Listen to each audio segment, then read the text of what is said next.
सुप्रभातम बच्चों। दिव्यांजलि संस्कृत पाठमाला 1 क्लास 6।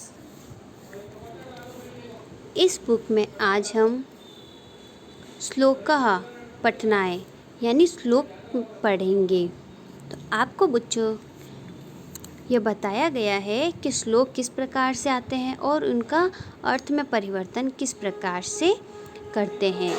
तो आप ध्यान दीजिए कि श्लोक को हम किस प्रकार से पढ़ते हैं।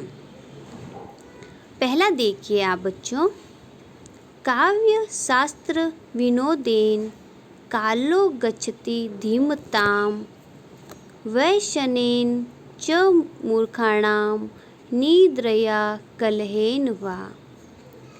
काव्य शास्त्र, जो हमारे काव्य और शास्त्र होते हैं बच्चों, विनोदेन यानी उनको पढ़ने वाले, कालो गच्छति धीमताम उनके काल तथा धीमताम यानी व्यतीत होते हैं। वैशनेन च मूर्खाणाम, जो मूर्ख व्यक्ति होते हैं, निंद्रिया कलहेन वा, वह बुरे कार्य और नींद और झगड़े में बिता देते हैं। तो इसमें देखिए बच्चों क्या कहते हैं लेखक, काव्य शास्त्र विनोदेन, जो बुद्धिमान व्यक्ति होते हैं उनका कालो यानी समय, उनका समय किस प्रकार से, वो जो बुद्धिमान व्यक्ति होते हैं वो अपना समय किस प्रकार से व्यतीत करते हैं, काव्य तथा शास्त्रों को पढ़कर अपना मनोरंजन करते हैं, जिससे अपना समय बिताते हैं। वैशनेन च मूर्खाणाम निंद्रिया कलहेन वा, और जो मूर्ख व्यक्ति होते हैं वह अपना समय बुरे कार्य, नींद और झगड़ा करने में बिता देते हैं। तो इस श्लोक में हमें कवि कहता है, जो बुद्धिमान होते हैं वह तो काव्य और शास्त्र या बुक पढ़कर, पढ़ाई कर कर अपना समय बिता देते हैं, परंतु जो मूर्ख व्यक्ति होते हैं वो अपना समय कैसे बिताते हैं, बुरे कार्य करके, आलस करके, नींद लेकर, एक दूसरे से झगड़ा करके अपना समय बिता देते हैं। दूसरा देखिए बच्चों, अभिवादनशीलस्य नित्यं वृद्धोपसेविनः चत्वारि तस्य वर्धन्ते आयु विद्या यशो बलम्। अभिवादन यानी बड़ों को प्रणाम करना, शीलस्य नित्यम यानी रोज, वृद्धोपसेविनः यानी वृद्ध जो होते हैं हमारे बड़े बुजुर्ग, सेविन यानी उनकी सेवा करनी चाहिए।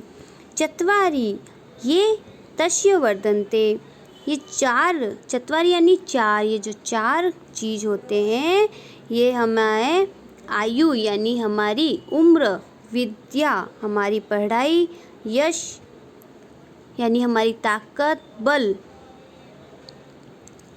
हमारा बल बढ़ाते हैं। जो मनुष्य बड़ों को प्रणाम करते हैं नित्य प्रतिदिन और बूढ़े बुजुर्गों की सेवा करते हैं, उनकी ये चार चीज़ें आयु, विद्या, यश और बल बढ़ते हैं। यानी हमें सवेरे उठकर बड़ों को प्रणाम करना चाहिए। हमारे जो बड़े बुजुर्ग, हमारे दादा दादी, नाना नानी, ताऊ ताई, इन सब की सेवा करनी चाहिए, जिससे हमारी आयु, विद्या, यश और बल बढ़ता है। परोपकाराय फलन्ति वृक्षाः परोपकाराय वहन्ति नदः परोपकाराय दुहन्ति गावः परोपकारार्थमिदं शरीरम। परोपकाराय यानी दूसरों पर दया करना, परोपकार करने से फलन्ति वृक्षाः यानी वृक्ष परोपकार के लिए फल देते हैं। वृक्ष हमें क्या करते हैं, हमें फल देते हैं, यानी हम पर परोपकार करते हैं। हमें खुद कुछ नहीं मांगते हमसे, पर वो हमें देते हैं। हम उनको कुछ नहीं देते पर वो हमें फल देते हैं। परोपकाराय वहन्ति नदः, नदियाँ हम पर क्या परोपकार करती है, हमें पीने के लिए जल देती है, परोपकाराय दुहंती गाओ, और गाय जो होती है वो हमें दूध देती है, हम पर परोपकार करती है। परोपकारार्थमिदं शरीरम, यह शरीर परोपकार के लिए ही है। देखिए, जो वृक्ष होता है, वृक्ष परोपकार के लिए फल देता है। परोपकार का मतलब ही क्या होता है? दूसरों पर दया करना। वृक्ष जो होता है परोपकार के लिए फल देता है, और नदियाँ जो होती है वो परोपकार के लिए बहती है, और जो गाय होती है वो परोपकार के लिए दूध देती है, और जो ये शरीर होता है वो परोपकार के लिए ही होता है। इसीलिए हमें भी परोपकार करना चाहिए। काकचेष्टां बकोद्यानं स्वान्निद्रा तथैव च, अल्पाहारी गृहत्यागी विद्यार्थी पंचलक्षणम।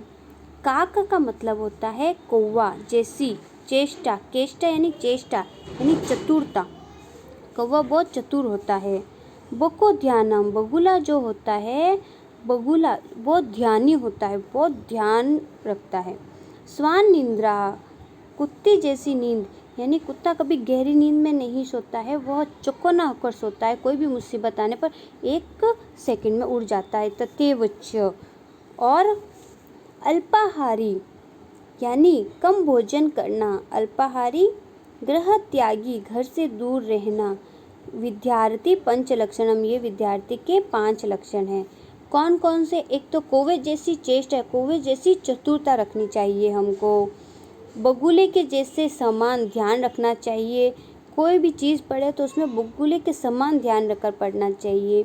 कुत्ते जैसी नींद लेनी चाहिए, और कम भोजन करना चाहिए विद्या प्राप्ति के लिए।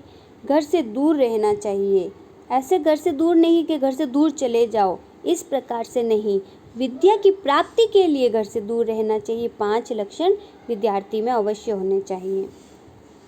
विद्या ददाति नियम विनयात याति पात्रतां, पात्रत्वादं धनमाप्नोति, धनाद धर्मं तत् सुखम्।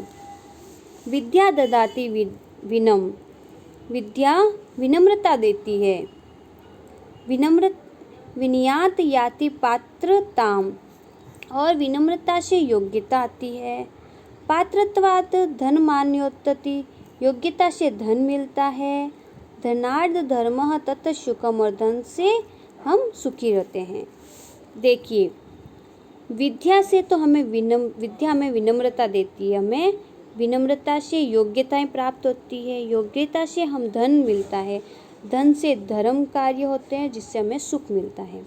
तो इन सब का निचोड़ क्या है? विद्या, यानी हमें विद्या प्राप्त अवश्य ही करनी चाहिए, जिससे हमें विनम्रता प्राप्त हो, उससे हमें योग्यता प्राप्त हो, योग्यता से धन, और धन से हम धर्म करें जिससे हमें सुख प्राप्त हो। इन 5 श्लोकों में हमें बहुत अच्छी शिक्षाएं मिलती हैं। इन शिक्षाओं को हमें हमारे जीवन में अवश्य ही उतारना चाहिए।